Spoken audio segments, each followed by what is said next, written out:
Just two quick things before we get to Tim and his presentation. We know that people try to bug off shortly after or as close to the 8 o'clock hours we get and don't stick around. So just two quick things. First off, the next meeting is next month, July 26th.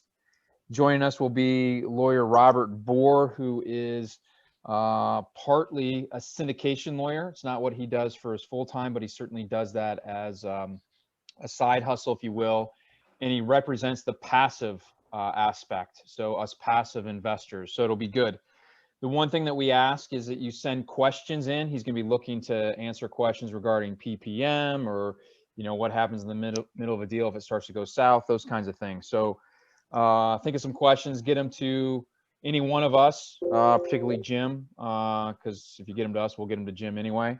So that's July 26th, 7 p.m. That's the next meeting. And then item number 2 is for those of you that are in the infield. You joined us last week for a meeting with Nate Bush, who's a local CPA, local to Columbus, Ohio here, in going through the K1 and the ins and outs and the intricacies. actual temperature of it's so warm. Hey, can we make sure everybody's on mute?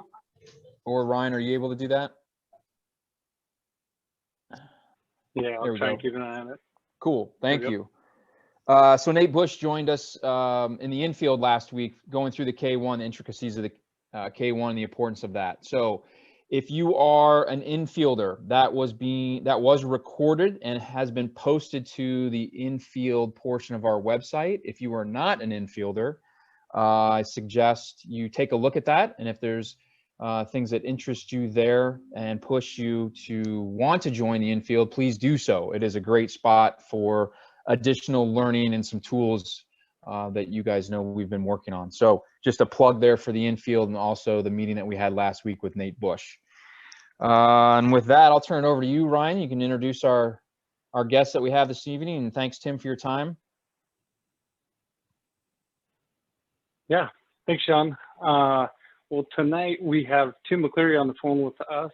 I am a big Western Wealth guy. I've been an investor for several years, and I have a large amount of my syndications are placed through Western Wealth, so I'm a big fan. I'll state that right now. But so Tim is the Vice President of Investor Relations for Western Wealth Capital. He's got 4+ years and has raised over $450 million in alternative investment space, working with individual accredited investors, family offices, and institutional groups. Beyond this, Tim has more than 25 years of experience in business development, financial management, and investor relations. His work has ranged from global insurance company, major chartered financial institutions, and private money managers. And when time allows, and it's not in the triple digits up in Canada, Tim is probably out trying to find that perfect golf swing. So Tim, with that, I'll turn it over and the floor is yours. Thanks, Ryan. I'm still trying to find that perfect golf swing. I tried it in the weekend. The good thing is we teed off at 7 in the morning, but by the back nine, it was a little bit hot, and I have yet to find that perfect golf swing, I'll tell you that. We appreciate the introduction. Really gonna just kind of do a overview of who we are, how we do it, what we do. And then, if time allows, I don't want to take a lot of you guys' time up, but time allows, I just kind of want to show you the business plan from, one of our deals that we actually currently are raising funds for right now. And that would probably lead to a lot of questions as well too. So I'll just jump in, and it could be a lot of slides that I just go through it. It's a pretty heavy duty deck, but we'll try to make it as informal as possible, and hopefully we've got lots of questions. Before we do, one thing that we've learned as an organization is, we're 7 years old, and we still think we're infinite in this world, and we're continuing to learn as we go through the process of specifically the value add real estate. But 2020 was a real learning experience for Western Wealth Capital, and there's a couple of things that we learned from 2020, and a couple of them are funny, some of them really aren't. But wearing a mask inside your home, now I just got to move this, is highly recommended, not so much to prevent COVID, but from stop eating, because this was me the other day looking at myself. I'm just seeing if that salad I ate last week actually is really doing his job. I'm not sure yet. Saw this the other day, I had to share as well too. Saw two blind guys fighting. Should have seen the look in their faces when it said the money's on the one with the knife. It's just some, just to lighten the mood out there. 84 properties in 7 years. So like I mentioned, we're a 7-year-old company as of March of this year. 84 properties. We've actually just added 2 more to that list as of today. We just closed on 2 deals, just under 22,000 units, 770 million in equity placed. And of those 84 properties, we've actually disposed of 32. As you can see down on the bottom right-hand side, our months owned. We are a bit of a volume shop. We do turn these deals over pretty darn quickly. We don't perform a 30-month turn, but on average, our properties have turned pretty quick, and that's our average over 32 dispositions. I think our longest one we've ever held was Edgewater at 57, and yes, I am correct. I mean, we've never had a property for 5 years. It's typically in that 3-year window. And of those 32 dispositions, we have been able to achieve a 30% annualized return net of fees to our LP investors. I do like pointing out on this one that, well, a couple things. One is we don't pro forma 30%. We're big believers in under promising and over delivering. We typically pro forma, which I'll show you in our model as we go throughout the presentation. We're typically modeling in a very, very conservative way, 17, 18% annualized type of returns net of fees to our LP investors. So again, big believers in under promising and over delivering. Of the 32 properties, we have not hit pro forma only in 2. One was Arcadia Walk, which was 11% average annualized return. The learning experience we took on that building, we only owned it for 18 months, 18 to 20 months, I believe. It was our first asset that we bought that had centralized chillers. And I'm not sure if anybody knows what a centralized chiller is, but it's basically an air conditioning unit centralized for the whole property, and it flows underground to the units. And when we did our due diligence in our engineer report, they said the chiller's fine, but this asset again was in Phoenix. It was we had owned it for about six months. We're in that stabilization process. It was July and the chiller broke, and what that meant was no air conditioning. And we're talking about West Coast week, which I say we are out west, but 115-degree heat and no air conditioning, not a safe thing to do. And our occupancy dramatically dropped down to 60%. We had 3 quotes. We had a group say they'd come in and completely redo it for $800,000 or a quick fix for 150, 200 grand. So we did the quick fix, got it done, restabilized the asset, got it up to that 94% occupancy we like to have. And then we had a group that follows us and likes buying from us, and any assets, and we sold the asset because we had used up a chunk of that capex, unexpected capex. So the building did very, very well, but we decided to move on. And the other one was Scottsdale Haciendas, and it was one of our first purchases. And we decided we're going to be smart, 4 or 5 years ago that, or longer than that, sorry, it was 6 years ago that we bought 88 of 100 condos. We call it was our broken condos, something that we've never done again. And it was just a complete pain in the ass dealing with the HOA and whatnot. So again, 11% annualized, not bad returns. We haven't lost money for our, knock on wood, LP investors as of yet. Our concept is simple. Our business plan or business model, I'll say it's not rocket science. There's a lot of groups out there that say they do the same thing, but our concept is pretty easy. But really what it comes down to execution. You can have the best plan in the world, but if you can't execute, then your plan's useless. So we're big believers in the execution of your plan. But what we are also do is we're very much a math-based type of model. Anywhere from buy, sell, refinance, and even the whole kind of business plan philosophy is around math. So We like it as a science, and really what we're looking for. Take a step back before we're, the assets. What we're looking for is what city should we be shopping in. We're the second largest owner operator in Phoenix. We're in Dallas, San Antonio, Houston, Georgia, soon to be in Vegas. And we're looking for those cities that have the solid job growth, immigration. There's a supply demand gap. Millennials are moving to that area, tech. So there's a couple things that we're looking for. Beyond those 6 cities that we're holding assets, there's another approximately 6 cities that we like, and we're taking lots of swings in. There's parts of Carolina, Florida's, Nashville, Denver as well too. So we are looking. We're kicking a ton of tires, probably on a weekly basis. We're taking, we're probably now up to 30 to 40 different assets on a weekly basis. So once we have that location, the city where we know that we want to shop, what we're looking for. It's 2-story garden style, 3-story garden style, 80s, 90s type of assets. Typically, we're buying the building that is at below replacement value, structurally sound building as we see here, but just underwhelming is no wow whatsoever. There's typically you walk into a classic unit and it's the brown shag carpeting, the fluorescent lighting, the brown on brown, the Pepto-Bismol pink toilet seat and wash basin and the almond appliances.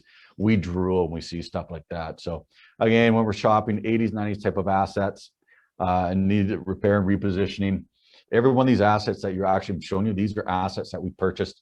I remember this one. This is Tree. Before we bought it, just cracks on the surface of the pool, just underwhelming. You sat in the pool furniture, you probably fall through. And I always talk to these retro 80s type of sunshades that you're not getting any shades from those things. And actually, if a little windstorm came through, it'd probably fly away. And really what it comes down to is owner operators that are just working at a 6.5 out of 10. It's more of a yield play. They jam the buildings full. They're sitting at 98, 99% occupancy, well below market rent. They just really don't care. They're not pushing rents whatsoever. They're not spending any money on the building whatsoever. So it's now, there's potholes in the driveway. The landscaping's overgrown. Like I said, the pool furniture, you really can't sit in it.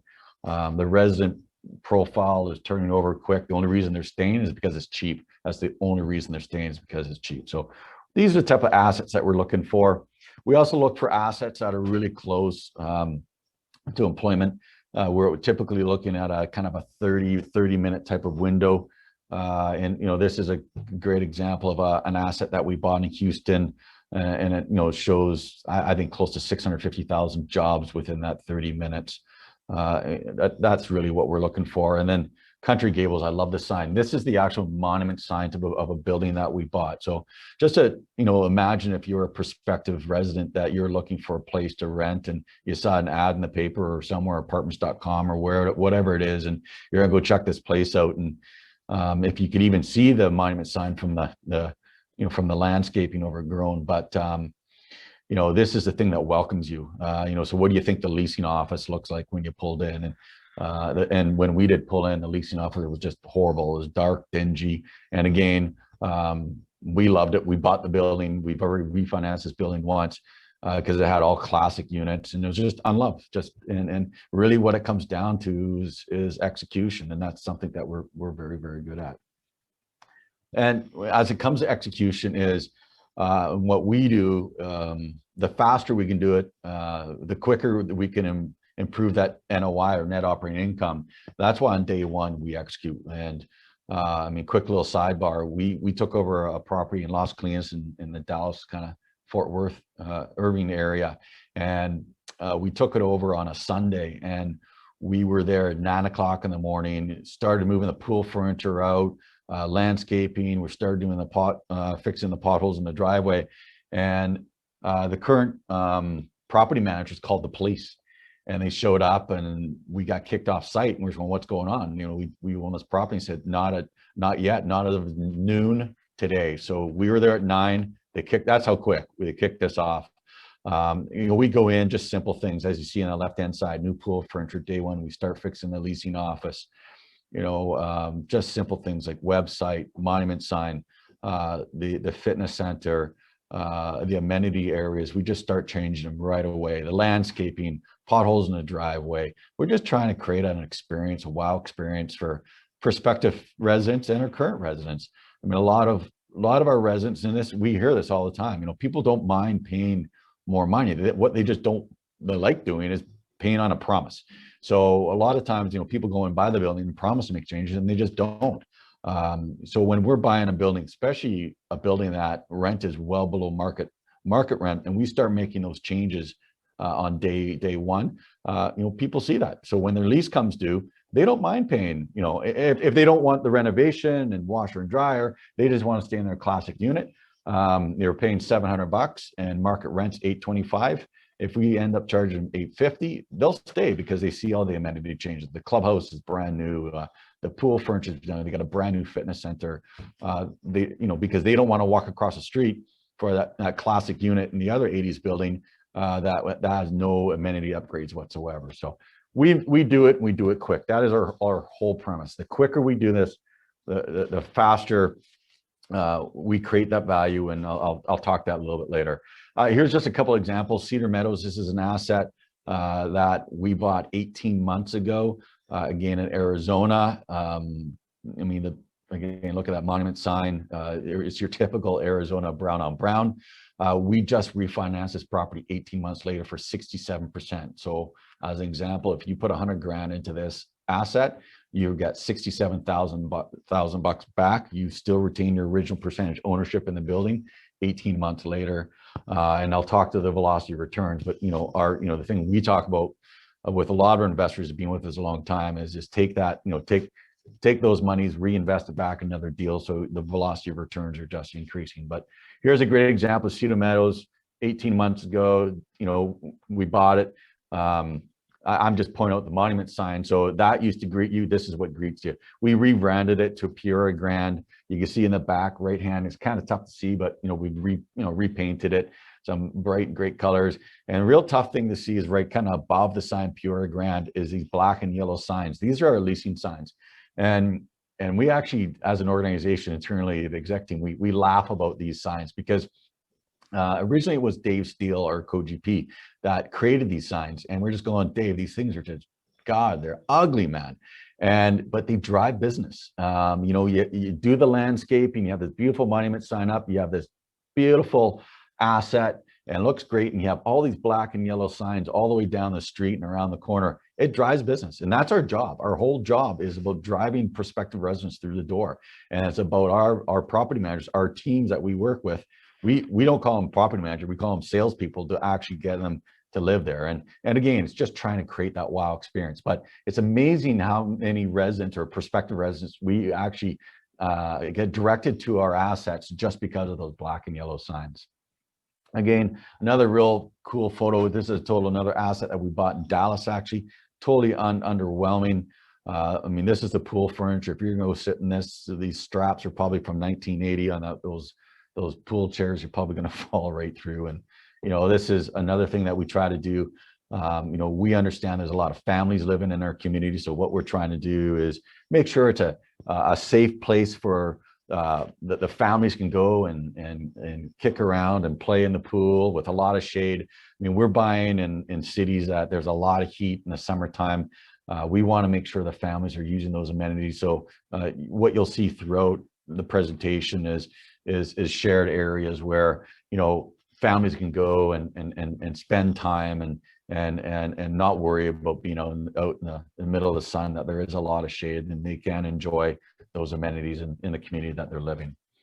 And again, a great example of a pool that we transitioned in day one. This is actually a property in Houston. But the importance of making these changes, doing it fast and doing it day one, as I mentioned, it comes down to increasing the net operating income. And like I said, people don't mind paying more rent. What they don't like doing is on a promise. So once we start making these changes, when those leases come due that are below market rent, we start bringing those markets up to basically up to market or a little beyond market rent, because again, people don't mind paying a little bit more money. And here's a bit of this is where the science or the math comes in. So this is an understanding that we use, that $1 increase in rent makes you $200 in equity.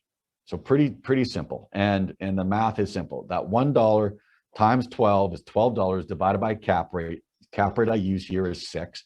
I wish we could buy at 6, but 6. That creates you $200 in additional value. So real simple math. I want to run through a couple scenarios of why this is important. Again, that focus on NOI, because if we take, I'm going to move them. Sorry, I can see us here. I'm going to put us down there. If we buy a building that has 300 units, and this is just an example where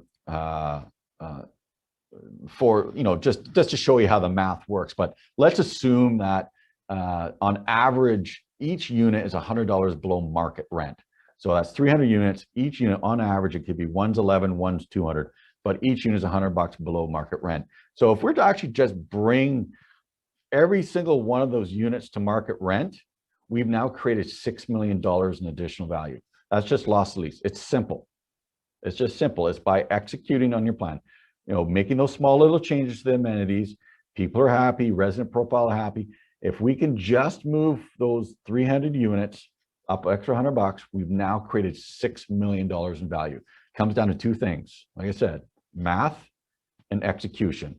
And then there's a couple other things that we do. So again, what we're always looking to do is how can we increase the NOI with these assets or at these properties. So there's another thing that we do.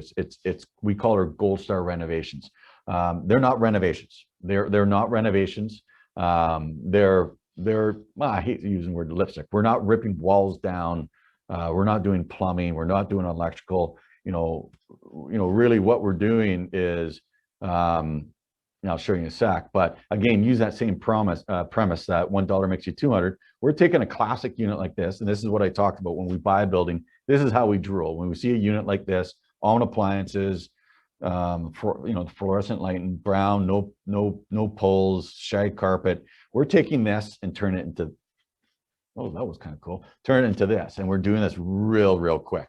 We're doing backsplash. We're stainless steel appliances, new lighting package. We're painting the cupboards. We're putting pulls on there. We're actually painting the countertops. That's painted countertops. It's an epoxy. It's really cool. It's inexpensive, and it's not skilled labor. We're not worrying about what wood prices, what are steel prices, what are plastic prices. We're not worried about skilled labor. This is some idiot like myself can go in there and do these changes. That's how simple it is. It's straightforward. And again, it's not construction. So this unit isn't down 30, 45, 60 days. We're not losing revenue. We're turning these suckers in 6 to 8 days, and we're turning on turn.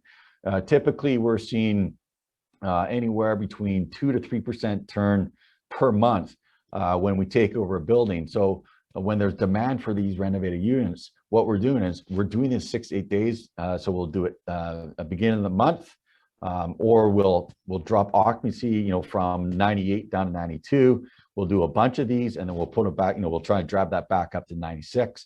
So we're not kicking anybody out, but we're doing all this on turn, and we're doing it fast. And this unit's only down for a very short period of time. And what it allows us to do is once we do it on turn, we can charge an additional $150. And that's kind of, when we pro forma, we can perform anywhere between 100 to 175. We typically perform 120 to 125 to $150 per month additional revenue for that one unit for our class or for our Gold Star renovation. Why is that important? Is going back to that premise, that $1 makes you 200 in equity. Well, if we can charge you extra $150 per month, and let's take the scenario of that per door cost. We've just in that one door, based on a 6 cap rate, we've created $30,000 in additional value. So let's think about that. If we buy, let's say that example, that 300 units, and it's costing us $100,000 a door, our typical loan to value leverage is 70-30. That means we're borrowing 70% from Mr. and Mrs. Banker, which they're giving us 70 grand. We're raising the 30,000 of equity. what we've done by just doing that one Gold Star renovation, we've doubled the equity in that one door. And so again, it comes down to math and it comes down to execution. Now, extrapolate that out. Let's say again, back to that building that has 300 units. When we're pro forma, we're not going to say we're going to do all 300. Let's say we're going to do 67%. That's just our Canadian conservative way. And each one of those units is going to, you know, add 30 grand in value. What does it mean? What type of value creation does it do to that property? We've now added another $6 million in creation, value creation. Again, math and execution. So these are the things that we're looking for when we buy a building. Can we do that loss to lease? Can we do these Gold Star renovations? How much additional rent can we get for the loss lease? How much additional rent can we get for the Gold Star renovations? You know, and our goal is to be buying in markets that we know and in sub-markets that we know. So these are a couple of our initiatives. We have a couple other initiatives. Another big one we've been doing for 7 years is washers and dryers. This is, for us, is a complete no-brainer. We just don't understand owner operators that do not like to own washer and dryers. The majority of the people out there rather, you know, sublet that out and do shared laundry. The number one thing that is asked from our residents when we buy an asset is, can we have in-suite washers and dryers? And we say, yes, please, thank you very much, because typically they're pre-plumbed. All we're doing is putting the washer and dryer in, and we're charging them an extra $50 a month. And guess what that means? That's just value creation of $2 million for something that your residents want. It's not something that we're cramming down their throats. It's something that they want. Typically, when we buy a building, we go throw flyers under the door. We'll see an uptake of 60 to 65% of people saying, yes, please sign me up for washer and dryers. We got a lot of other things. There's a couple of things that we do: private fence backyards. We do parcel pending. We do this at every single one of our buildings. These are actually the rooms that we use are the old laundry rooms, shared laundry rooms. Once we get rid of the shared laundry services, we put parcel pending in. All this is simply is, instead of the Amazon truck showing up to our leasing office, they show up here and utilize this. We sell out this every single building. We don't have enough space for these, and we charge $9. It's just somewhere you can pick up your parcels, and just showing all these value creation, Gold Star renovations, loss of lease. So this is what we're looking. These are the things that we're looking at, you know, when we're buying a building. How can we increase that net operating income? How can we increase that value? And you know, there's right now we have multiple sources. We typically don't pro forma when we're doing our business plan. All 6 of these will may pro forma 2, 3, 4. Some will be we call just gravy, but here's basically just an example how we've just created $16 million on this asset by just doing these 6 simple things. That's kind of the science. That's who we are. That's what we do, and we do it fast. And the quicker we can do it, the quicker we're increasing the value of that property. The quicker we're increasing the value of that property, what we do is we refinance it. We refinance that property.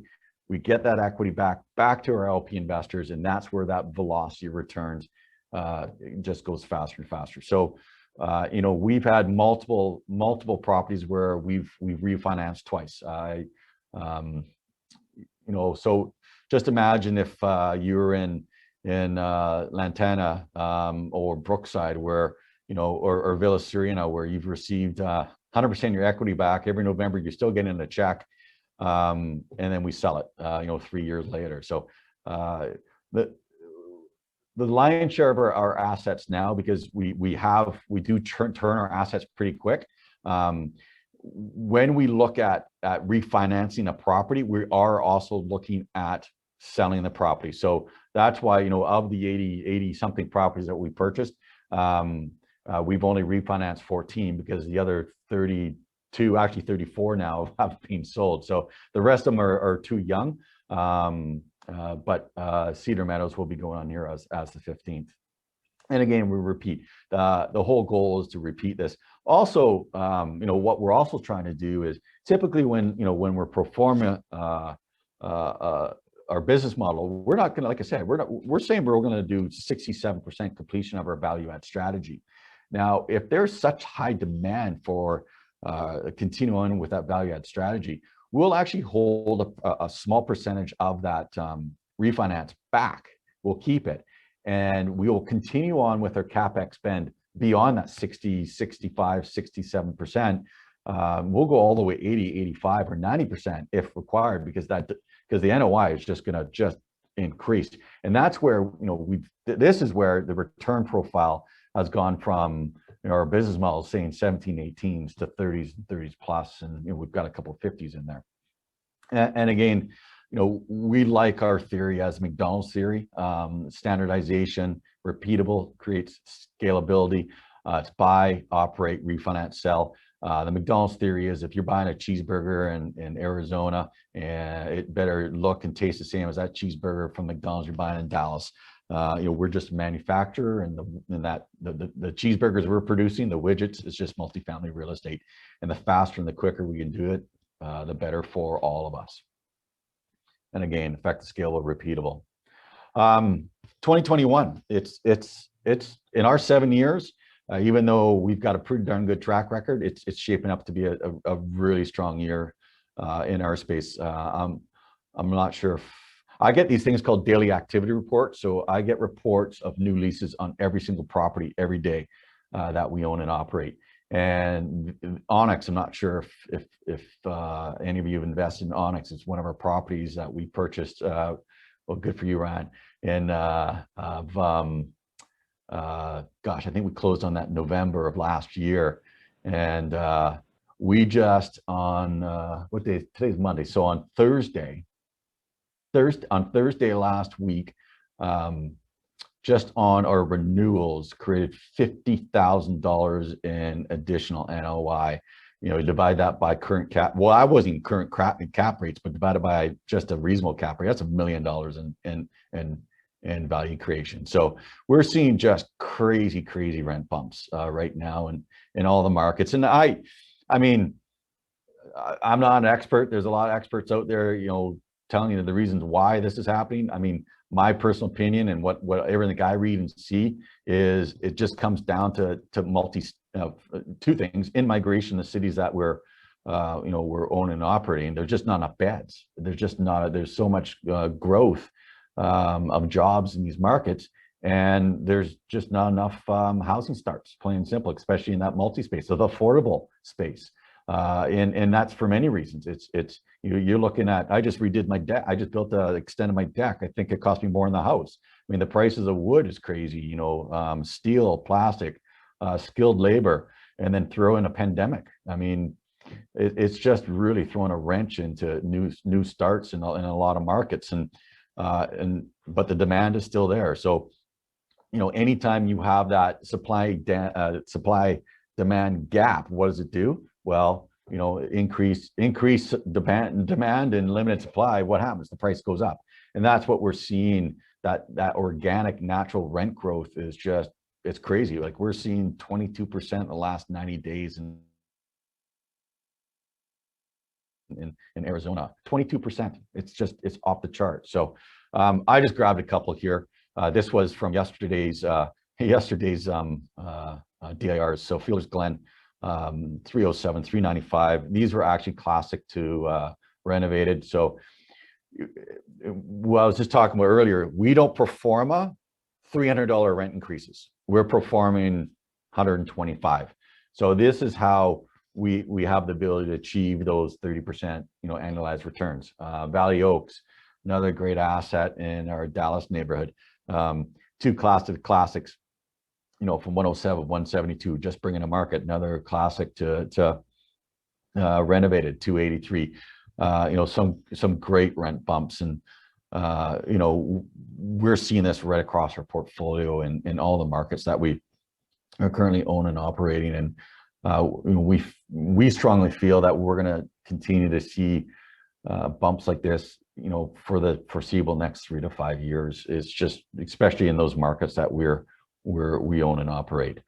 We got a couple of refinances and dispos coming up. I just want to share that. Connect on Union, 37 months. We've already refinanced it once, 35% plus annualized net returns to our LP investors. Sierra Pines is going to be a 50 plus, 44 months held. And then Pure Grand, I talked about, that's the one that had the ugly sign. It's a 67%. We are holding 17% back. We're giving 50% back to our LP investors. Now, something I haven't touched on, but how we get paid. A lot of people ask, do you invest in LPs? How, does the GP put money in? Well, yes, the GP does put money in every deal. Yes, we invest alongside our LPs in all our deals. But how we get paid is, we take a 1% acquisition fee up front. We get a 1% mortgage guarantee fee up front because we're signing on the dotted line. But from there on in, we're not, we get a PM fee and AM fee, but that doesn't really cover the cost. We're paying out of our pocket for the execution of our business plan. So where we win is by actually doing what we say we're going to do, and then selling the building. So that's why we are a bit of a volume shop. We'll buy 10 to 12 deals a year. We'll probably sell 6 deals a year, because what we're trying to do is create that value, create as fast as possible, and then sell it. Because we don't really win until our LP investors win. So we have a crap load of skin in the game. So that's why when both these assets, the Connect and Sierra, we were actually just going to refinance them. But when we were going through the process to doing the second refinance, the BOVs we got back were just through the roof. So we just said, yeah, we're selling, we're moving on. And because we win as well too. So that's, our waterfall split is a 65-35. A lot of people say it's uncommon, more common is at, 70-30, but, we spend a lot of money out of our pocket to along the process to win with our LP investors. Refinance, Dallas-Fort Worth. I'm not sure if you guys, if you want, I can kind of go in. These are kind of the things that we look for in a city or a submarket. I'll quickly go through all these slides and I'll maybe just touch on our business plan. But Fort Worth is a great example. Why we love it is just it's a population growth. I love this slide because it's Dallas, Houston, and Phoenix, and we have that's where all of the majority of the bulk of our assets are in those three cities. So I love seeing that. Job growth, resiliency. Dallas just through pandemic outperformed everybody as well too. Steady rent growth. The only direct correlation to rent growth for the last 35 years is job growth.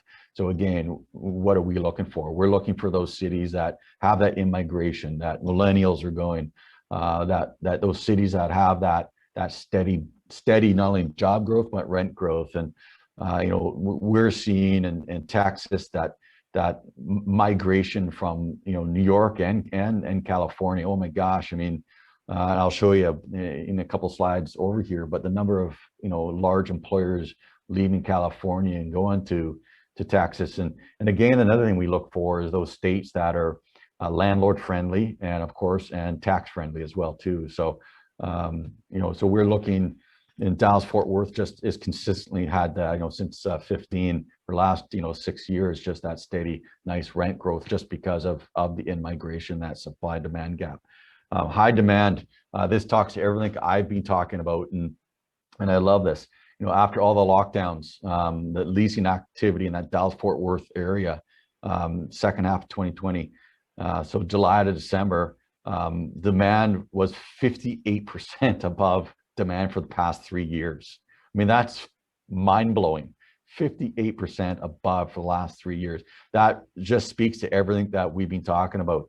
The immigration is there's a massive supply demand gap. So why do we love Dallas? We love Dallas because there's not enough places for people to sleep, not enough affordable places as well for people to sleep. So that's why we love that market, and we will continue to buy in Texas. Again, Dallas is number 2 city for Fortune 500. Things that we look for employers. Charles Schwab. I think Charles Schwab is the new Dallas-Fort Worth headquarters, employs 7,000 people outside of San Francisco. Actually, they've moved from San Francisco. Charles Schwab has just moved from there to the Dallas-Fort Worth area. Uber is now opening up a new Fort Worth office, another 3,000 people. Uber is actually calling the Fort Worth their second headquarters outside of San Francisco. Look at these two companies, Charles Schwab, Uber, who else we have? McKesson. But, the people working for these companies, guess who they are? They're millennials, and they want. Millennials don't like to buy. They're the big fan of, no disrespect to any millennials on the call. You call me out. I'll have an argument with me because I have two millennials in my house right now. But yeah, I mean, they're transients. They just don't. What we've found from everything, all the research we've done is, they just don't want to be locked down to anything, and they love to rent, and they also love, they want. They want top, they want those nice amenities, but they don't want to pay top dollar. So they're an interesting group, and but we follow their statistics and we follow where they move to, and typically it's tech as well too. McKesson, everybody knows McKesson. I think it's the nation's largest pharma. It moved from San Francisco in 2019. It moved to that Irvine neighborhood. And again, it employs, gosh, I can't remember, but some ridiculous number. But again, just shows another, the nation's largest pharma moving from San Francisco to Texas. And they're doing it for many reasons, doing it for tax savings, but they're also doing it. I mean, if you're making 150 grand in California, you're probably paying 3,500 bucks a month for rent. They move into our neighborhood. They're not paying 2,500 for an A type of building, that they're paying maybe 1,750 for a larger unit that's been totally renovated, and all the amenities, a brand new fitness center, brand new pool furniture, brand new clubhouse. And these are things that we're trying to create, and this is kind of the audience that we're chasing. American Airlines, 10 minutes, 12,000. Lockheed Martin. This facility in Fort Worth is really cool. It makes all the fighter jets, and over 20,000 employed there. And again, anybody that's gone on a tour with me, I love the Arlington market. This is Texas Live, and if you come on a Dallas tour with me, this is a lot of times when we get a little thirsty, we end up here having a pop, because it is a fun place to go to. AT&T Stadium in the background there. My Cowboys, my boys play out of there. Right across the street is a brand new Texas Ranger Stadium. I just don't understand this.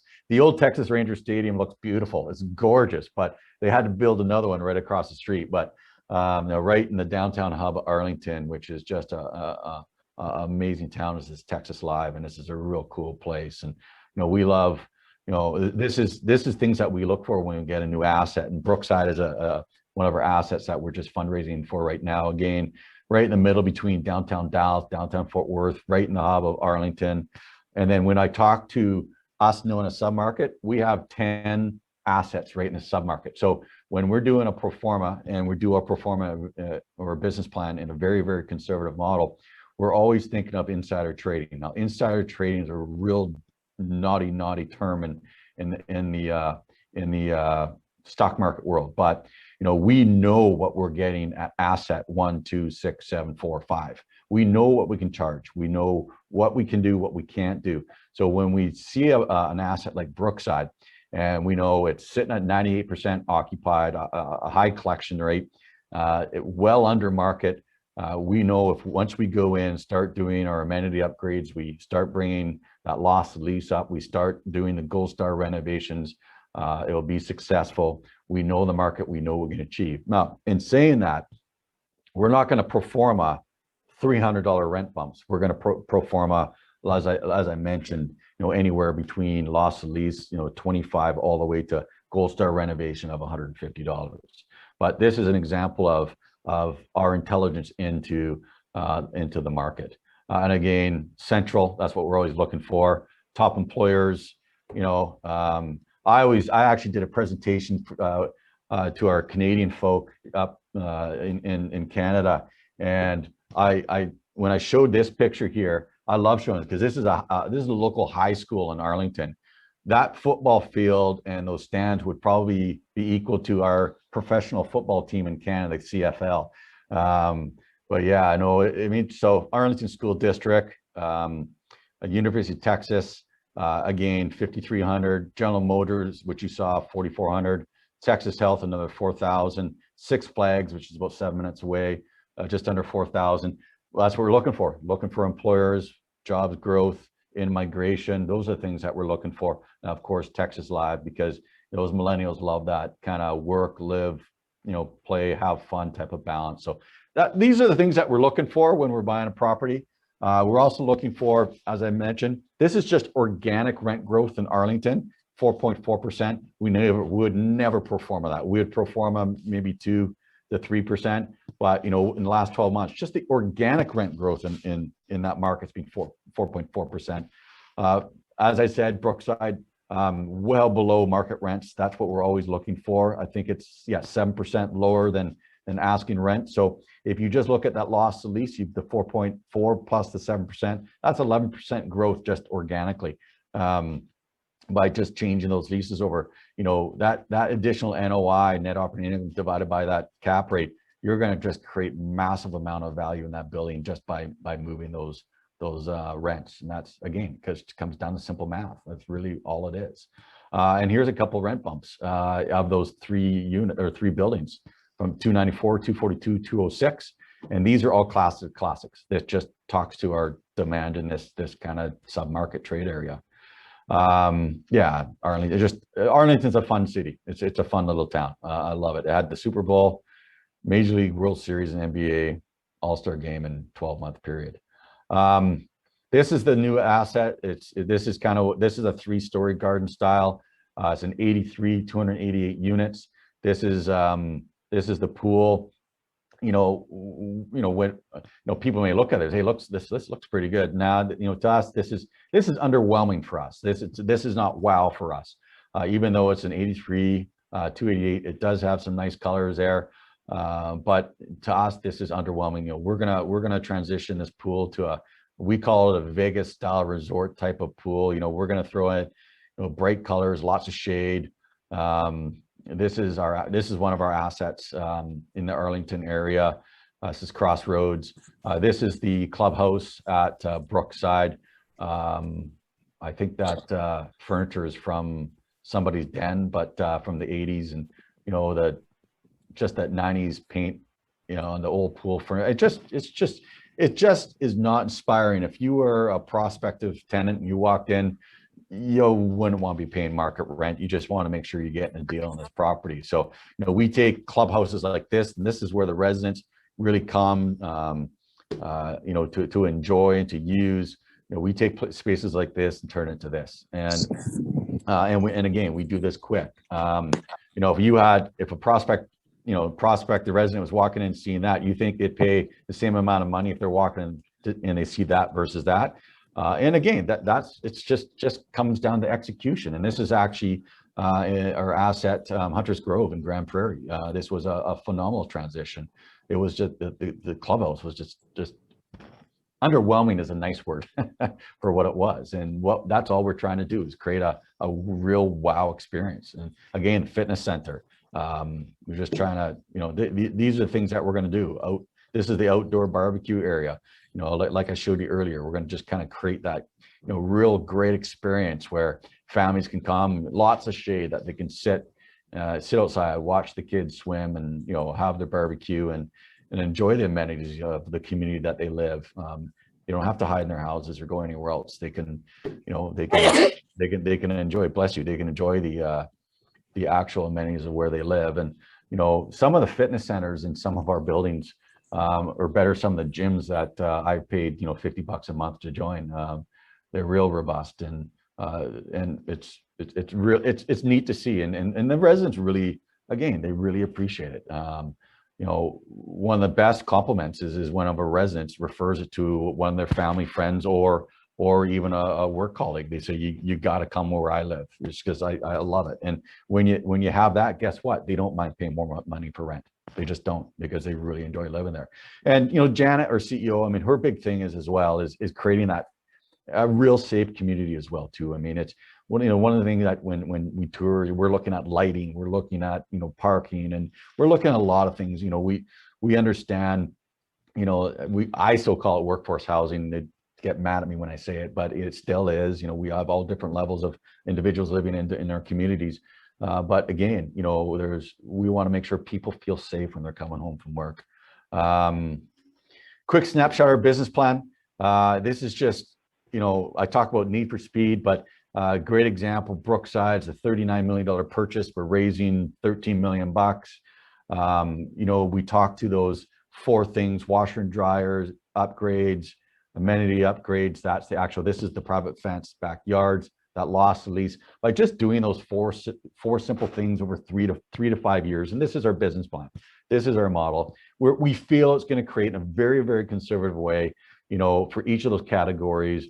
Works out to, I'm not sure what the number adds up to, but what it does divided by a cap rate of 4.25, which we feel is a very conservative cap rate for this submarket, works out to about $20,000 in value creation. So we're raising 13 million bucks.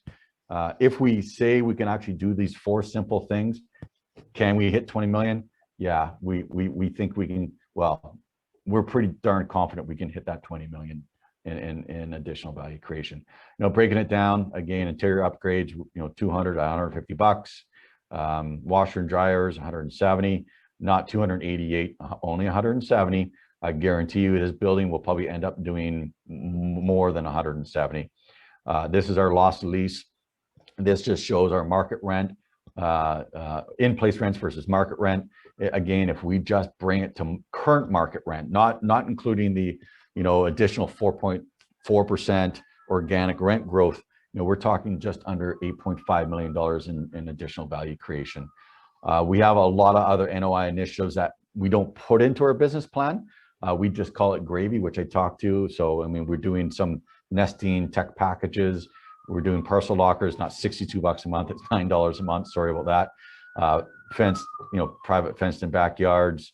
And all this is really doing is over the 1, 2, 3, 4 years, trying to, show that we can increase that net operating income, which in turn increases the property valuation. And this allows us to give back to our LP investors. So our LP investors get paid 3 ways. I'm coming to an end here, guys, real close. We are not a yield play. We are not, you're not going to get a monthly check from us. You're not going to get a quarterly distribution from us. We are a pure capital appreciation investment. So we still get investors invest with us, and then 6 months later says, what's my monthly distribution? Well, you ain't getting one. We do distribute 80% of our free cash flows. We don't keep the other 20. We hold it back for OpEx or CapEx. We distribute 80% of our net operating cash flows every year in November. Each of our investments is its own limited partnership. So you're buying into that asset. It is not pooled, so there's no commingle of funds. So what you'll see, our business model is the same, but what you'll see is the metrics are a little bit different, deal after deal. But what you'll see is in that 1 to 2 year period, stabilization from 2 to 4%, and it's all considered a return of capital, not a return on capital. And then, what we're trying to do is go in, create that valuation or that increase in that equity as soon as possible. De-risking your investment allows us to go back to the banker, pull that equity out, give it back to you. Because the leverage is a little bit higher on this property, that year 2, 3 ratio is about, in that 20%, but it kicks up to that 3 or 4 years. So what that means is what we're saying, if you put 100 grand in, in about year 3 or 4, you're looking to have 75, and year 4 or 5, 100% back if we still own the property. That's the big if. But the whole thing is, get that money, get it back to you, refinance it, you can reinvest it. And then lastly is to sell. Again, conservative. If we do those 4 things in a very conservative manner, in that 3 to 5 year exit, you're never going to see a 30% annualized return on this chart. It's always going to be 17s. We dumb down our model to make sure that we're going to hit those 17s, because we don't know what the market's going to bring us, but we are really we're sure that we can hit those 17s. We have been able to, except for 2 times. So this is a very typical project, 2 to 6% up to 100% return capital, 17s. Our minimum's 25,000. We do a lot of deals. We have about 2,000 unique investors. The cap stack goes pretty quick. Like I said, we were targeting to do 10 deals this year. I think we'll probably end up doing 12. So I tell people, if you have 100 grand to invest, don't and put it in one deal, put 25 into 4. We do a full cost segregation analysis. We apply bonus depreciation. Our LP investors saw on 2020 anywhere from between 67 to 105% depreciation loss on their K1s. And if you can utilize that, then that's fantastic. But I'll leave that up between you and your CPA. So that is my spiel. That was a lot of information in a really short period of time. I'm so sorry, guys. That was a big info dump. But I'm not sure if we have time for questions. If we do, please shoot and fire away, and I'll try my best to answer. The only thing is no tough questions. Hey, Tim, this is John Wright, John Wright online. I noticed the other day, I saw an advertisement from Realty Mogul, which is a crowdsource funding real estate model, and they were advertising one of your deals. Yeah. So if you could send a little bit more color on that. And yeah, I mean, we're always, I mean, we probably have right now 32 assets in our pipeline. That doesn't mean we're going to buy them all, but I mean that so we're always looking for capital. And you know, we get capital in a lot of different sources. We do a lot of JVs with pension funds. We had a group just give us $200 million just the other day, a big group out of New York, as their multifamily expertise. You know, so we're always just kind of trying to, like, you know, I look at it from like an investment perspective. I mean, doing a toe dip here and there to see if it works or doesn't work. So Realty Mogul is, we're trying them out. I'll say it's a toe dip to see how it works. Now, you know, it's a small amount of money we're raising through Realty Mogul. We're doing the Bel Air asset that we've actually raised the majority of the capital for. We've actually only given $3 million, which is a small allotment, but I mean, I really can't comment any further on that. If we'll do it again. I'm really a big proponent that, you know, we are kind of I like us as a kind of a private equity platform, and it being tougher to buy because it is a private equity platform, and you know, Realty Mogul really doesn't allow us to do that, but we'll see how it goes. I'm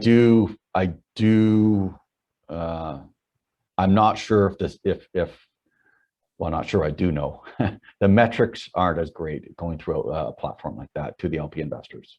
Sure. Yeah, sorry for the tough question.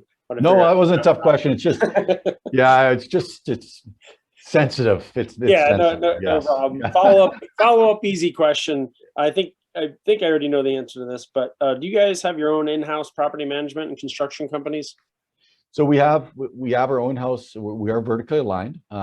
We don't manage all of our properties. We manage all in Phoenix, the majority in Houston and Dallas. We are slowly taking over the rest of our assets. We will be self-managing in Vegas.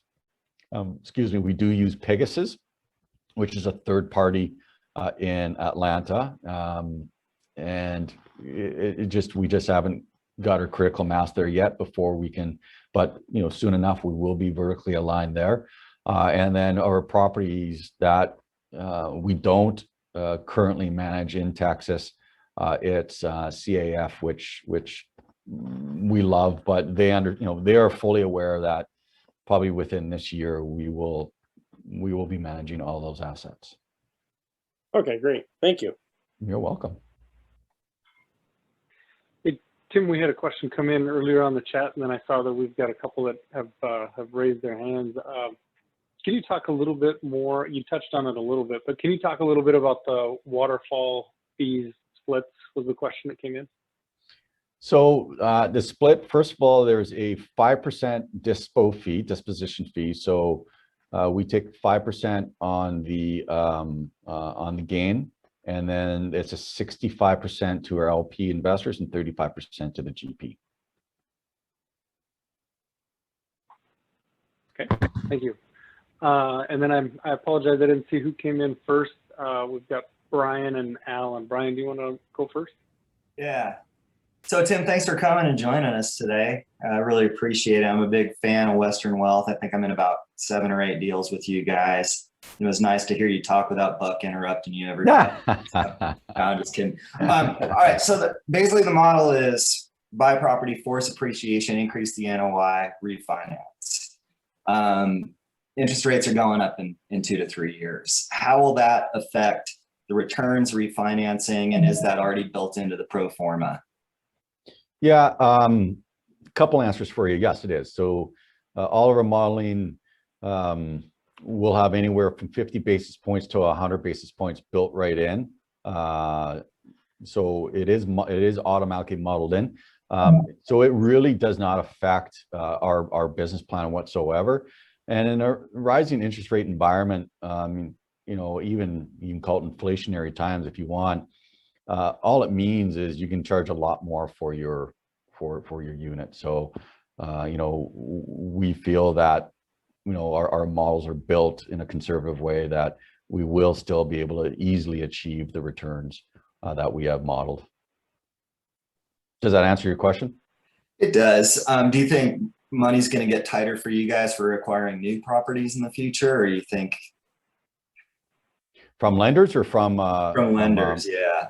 No, I mean, not right now. I mean, right now it's easy. Yeah, now it is pretty darn even. Well, in saying that, I mean, gosh, COVID, it was not easy. You know, we're lucky we were a select sponsor with Fannie and Freddie, right? So that's why we were able to do deals in 2020 because they were not handing out money. But a great example, even though we're a select sponsor, agency debt's gotten a lot more expensive because, you know, they all have their minimum requirements, minimum maximum requirements. So once they hit those thresholds, their spreads increase. So spreads on their debt right now is a lot greater than the spreads that we're getting through our bank friends. So and you know, Fannie and Freddie, they don't like going above 65 as well, 2%. So we're getting, I call it inexpensive money. I don't like the word cheap, but we're getting inexpensive money right now and higher leverage. So you know, we're using our bank friends right now. Nice. All right, Alan, you're up. So mine's a quick, selfish question. So I'm already invested, Tim. We've spoken before, actually, Yes. earlier this year. In the all your PPMs, etc., go to info to contact you is info at Western Wealth Capital. Even for soft commits, is there a different contact mechanism? Me. Or, okay. Me. And it's it's just my first name, last name at Western Wealth Capital. So it's Tim McLeary at westernwealthcapital.com. I'm on the website. I'm not sure, Ryan, if somebody there can fire around my email to everybody. I mean, if we've talked, then you probably have my email. But yeah, please come directly to me. Unfortunately, that info at, I mean, we have a lot of hands on that and a lot of eyes on that, but you know, that's probably seeing close to 500 emails a day. So it's a black box. It is a bit of a black box. And I do ask, do not send it to Tim at Western Wealth Capital, because Tim Urditis, our asset manager, and he just received over 100 emails over the weekend when we launched Brookside, and it says send it to Tim McLeary because he doesn't answer them like properly. That's why I gave him crap. Yeah, we'll be sure to get your email and please follow-up email. Yeah. Yeah, Tim, it was just shared with everybody in the chat, but as Ryan said, we'll get it out in the email Awesome. that goes out after this meeting. And if anybody wants any material, any executive summary, our track record, it's all on the website. But again, feel free to reach out. I'll send it to you, and then yeah, let's connect. Like, I mean, love to take 15-20 minutes to chat, and you know, even after this, if you know, if there's some questions that come up and I said, I should have asked, just please feel free to reach out, and more than happy to answer. Okay. Another thing, I mean, we shared, I guess, I'm not sure if, I mean, I'd love to hear from you guys. You know, one thing we talk about is transparency in our investor portal. You guys tell me. I mean, is our investor portal, is from a communication transparency perspective, how do we do? I wish you'd put new offers out in your investor portal. I mean, on the Okay. existing investor portal, it's fine, but I wish you'd put the new offers there as well Okay, and good allow point. soft commits through there. That's a great point. Okay, great.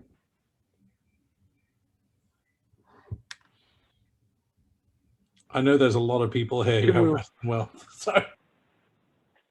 No, I like that. That's a great point, Alan. Let's talk to Eric about that. That's Tim, it. we want to be respectful of your time. Do you Oh, have, that's great. Any, you good? I'm have just any running questions across the street before to we grab a wrap it up? beer, so that's okay. Oh, we don't want to hold you back then. Hey, Just- Tim. Yeah, Tim, we I had a wish we quick were joining you. Tim, I had a quick question. Yes. So it seems like a lot of my deals are through Western Wealth is sourced through Buck. And I mean, first of all, are all the deals that you guys do through privately, are they through Buck Joffrey? Then second of all, it seems like your deals fill up very, very quickly. And I like to vet the deals, their numbers, that kind of things. And it seems like it's hard to get access to the financials, like some of the more financials in terms of, like break-even occupancy, that kind of stuff. I mean, it seems like by the time we get our question answered, it's already filled. And so it's kind of hard to commit to something like that without really looking into the numbers. Yeah, no. Well, first of all, Buck does not do every single deal. He's not the GP on every single deal. So that's one. Two, I hear you. I'm the same way. I like to do my due diligence before I invest in any investment. No, so Steve, is one of the questions that you're not receiving enough information, or it's twofold. You're not receiving enough and not enough time, correct? Correct. Yeah. The information that's there is kind of a skeleton version of a lot of the other ones I've seen. So, yeah. Yeah. So, I mean, again, outside of this group, don't like to do this, but I'd be more than happy to share our internal model. If you have my email, if there's a deal there, Steve, fire me off and said, Tim, can I have the model? I'll be more than happy to share the model. And that's literally, you'll see everything. That's how we pick a deal. So if you love that type of information, if you love numbers, you'll get a lot of numbers. And another thing, what I would recommend you do, I mean, I shouldn't be saying this out loud, but if you say hold me a spot, I can hold you a spot. And if there's something you don't like in the deal and you say I'm going to pass, I don't got a problem, because I know I'll probably be able to fill it somewhere else. So I'm willing to do that. I appreciate that. I'm actually in 3 of your deals, so it's not that I love your model, but sometimes I just like to look at the numbers and get it. do my due diligence as well. Totally. Right. And then it looks like Brian Liddy asked a question about how do we get access to deals that aren't through Buck? If you're not you should be on our communications list. So if everybody's not on our communications list, just email me. I'll get you on a communications list. And you're not going to get spam. I think, as I always say, it's just anytime we have a new deal, we'll fire you off the information. It's just the executive summary on the new deal. Thank you. Anything else? All right. Hearing none, Tim, we really appreciate your time tonight. It's been a wealth of knowledge. Like I said before, I'm a big fan. It sounds like there's several that are also in your deals. I've walked a handful of the properties in Dallas and Phoenix, and the pictures tell the story. I mean, it's pretty remarkable job you guys do. So we appreciate you coming on and spending your time with us tonight. Well, I appreciate your guys' time. We appreciate your support. And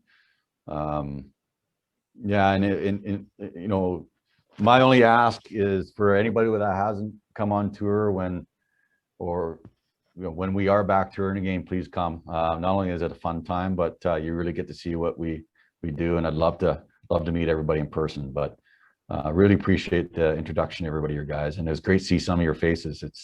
it's been, every time I say on Bucks, it's definitely been too long. And I promise I will cut my hair and shave. And when I see you guys in person. Maybe one quick one before we close. I know you can't do specifics, but are we going to see entry into a new market before the end of the year? We're trying. The Carolinas and Florida. I mean, we're trying hard. Both those markets. But we just, yeah. You know, we don't buy just to buy it. The metrics are really gotta make sense. I mean, even talking to Phoenix, like the 3 markets right now that we really, well, 4 markets we really like is Phoenix, Dallas, Atlanta, and Vegas. Those are the 4 markets we're focused on that we own and operate, plus of course the other areas. But we are seeing enough product in those 4 markets. But right now we just can't buy in Phoenix. Even with our relationships, we can't buy. It's just, it's like, I'm not sure if someone on this call said it once to me, but it was like, it's like 5-year-olds on candy right now. It's crazy. The money that's just being thrown at some of these assets. You know, that leads to, you know, what we're probably going to see in Q3 and Q4 and early next year. You'll probably see a bunch more refinances and dispositions on our current portfolio. But we'd love to buy everything we can in Phoenix. It's just the math isn't making sense. We're talking 2.6 cap rates. You know, so yeah. It works for the properties we're already in, though. It certainly works for refinancing the properties we're in. Yeah. I mean, we've had I should be telling you a story, but we had an asset that was underperforming. And I mean, I probably a year and a half ago, we were talking about, you know, oh my gosh, this could be our first, you know, single-digit return asset. And it's under contract to sell, and it's gonna probably close in August, and it's gonna be a mid-double-digit return. Nice. Just because of that's the market right now. Thanks. Is that one that you've already disclosed, or is that one that we don't know? Nobody knows. Of the Yeah. disposition? No, and it's actually probably our oldest asset that we've held and that we own. So nobody would be on this call would be in it. Yeah.